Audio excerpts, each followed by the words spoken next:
జీవితంలో ఒక్కసారైనా చేయాల్సిన యాత్ర చార్ధామ్. లత గారి ఆధ్వర్యంలో సంప్రదించండి.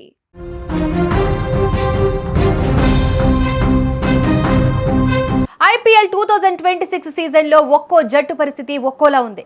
కొన్ని టీంల ముందు భారీ లక్ష్యం ఉన్నా అలవోకగా ఛేదించేశాయి. మరికొన్నేమో ఆ టార్గెట్ను కాపాడుకోలేక బోల్తపడ్డాయి. పిచ్ పరిస్థితులను అర్థం చేసుకుని విజేతగా నిలిచిన టీంలు లేకపోలేదు.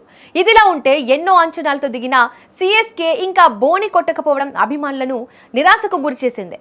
మొదటి మ్యాచ్లో తక్కువ స్కోర్ చేసినా, రెండో మ్యాచ్లో భారీ స్కోర్ చేసిన అభిమానులను అలరించిన అంతిమంగా ఓటమి చెంది ఫ్యాన్స్ను మరోసారి నిరాశకు గురిచేసింది. ఇక ఇప్పటి వరకు ఐపీఎల్ 19వ సీజన్లో 7 మ్యాచ్లు జరిగాయి. తాజాగా చెన్నై పంజాబ్ మ్యాచ్ జరిగింది. సొంత మైదానంలో 200+ టార్గెట్ ఇచ్చి కూడా ఓటమి పాలైంది చెన్నై సూపర్ కింగ్స్. సొంత మైదానంలో ఫ్యాన్స్ ఫుల్ సపోర్ట్ ఉన్న గ్రౌండ్లో చెన్నై టీంకు అదిరిపోయే ఆరంభమే దొరికింది. 7 పరుగులు చేసి సంజు శాంసన్ అవుట్ అయిన తర్వాత క్రీజ్లోకి వచ్చిన యువ బ్యాటర్ ఆయుష్ మాత్రే మెరుపు ఇన్నింగ్స్తో 210 పరుగుల లక్ష్యాన్ని నిర్దేశించిన పంజాబ్ను కట్టడి చేయడానికి అది ఏమాత్రం సరిపోలేదు. కెప్టెన్ శ్రేయాస్ అయ్యార్, ప్రియాంష్, ప్రభ్ సిమ్రన్, కనోలీల మెరుపులతో పంజాబ్ అలవోకగా విజయాన్ని అందుకుంది. ఈ ఐపీఎల్లో పంజాబ్కు ఇది వరుసగా రెండో విజయం. చెన్నై వరుసగా రెండో ఓటమిని చవిచూసింది. మొదట టాస్ గెలిచిన పంజాబ్ సిఎస్కేను బ్యాటింగ్కు ఆహ్వానించింది.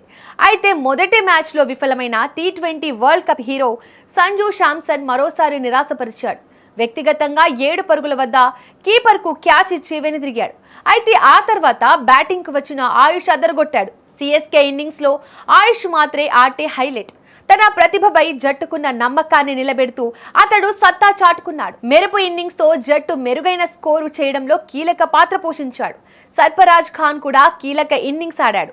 దీంతో చెన్నై 210 పరుగుల లక్ష్యాన్ని పంజాబ్ ముందు ఉంది. ఇక సిఎస్కే నిర్దేశించిన భారీ లక్ష్యంతో బరిలోకి దిగిన పంజాబ్ కింగ్స్ బ్యాటర్లు పంజా విసిరారు. నిర్దేశించిన లక్ష్యం చిన్నదేమీ కాకపోయినా పేలవ బౌలింగ్ కారణంగా చెన్నై దెబ్బతింది. బౌలర్లెవరూ ప్రభావం చూపలేకపోయారు. ఛేదనలో పంజాబ్ ఆరంభం అదిరిపోయింది. 4 ఓవర్లకే స్కోరు 55. అందుకు కారకుడు ఓపెనర్ ప్రియాంష్ ఆర్య. ప్రభ్ సిమ్రన్తో కలిసి ఇన్నింగ్స్ ఆరంభించిన అతడు విధ్వంసకర విన్యాసాలతో పరుగులు రాబట్టి పంజాబ్ పనిని తేలిక చేశాడు. చెన్నై బౌలర్లపై నిర్దాక్షిణ్యంగా విరుచుకుపడ్డ అతడు ఎడాపెడా 4లు, 6లు బాధేశాడు. అతడి తొలి బాధితుడు ఖలీల్. అతడి బౌలింగ్లో తొలి ఓవర్లో వరుసగా 4-6 కొట్టిన ప్రియాంష్ హెన్రీ ఓవర్లో వరుసగా 4-6, 4 దంచేశాడు. మరోవైపు కాంబోజ్ ఓవర్లో ప్రభ్ సిమ్రాన్ 3 4లు కొట్టాడు. జోరు కొనసాగించిన ప్రియాంష్ 5వ ఓవర్లో బౌలర్ హెన్రీ తల మీదుగా 6 బాధేశాడు. కానీ తర్వాత బంతికే ప్రియాంష్ అవుట్ కావడంతో పరుగుల వేగానికి కాసేపు కళ్ళెం పడింది.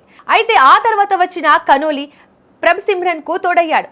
ఈ ఇద్దరు 27 బంతుల్లో 34 పరుగులే జోడించారు. 9వ ఓవర్లో ప్రభ్ సిమ్రన్ రన్అట్ అయ్యేటప్పటికీ పంజాబ్ స్కోరు 95. ఆ దశలో శ్రేయాస్తో కలిసి కనోలీ ఇన్నింగ్స్ కు నడిపించాడు. చక్కని షాట్లతో అలరిస్తూ సాధించాల్సిన రన్ రేట్ పెరగకుండా చూశాడు.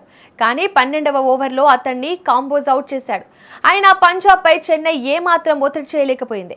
అలవోకగా బ్యాటింగ్ చేసిన శ్రేయాస్ నేహాల్ వధేరాతో కలిసి జట్టును సాఫీగా లక్ష్యం దిశగా నడిపించాడు. అటాకింగ్ గేమ్ ఆడిన శ్రేయాస్ చకచకా 3 6లు, 4 4లు బాదడంతో పంజాబ్ సమీకరణం చాలా తేలికైపోయింది.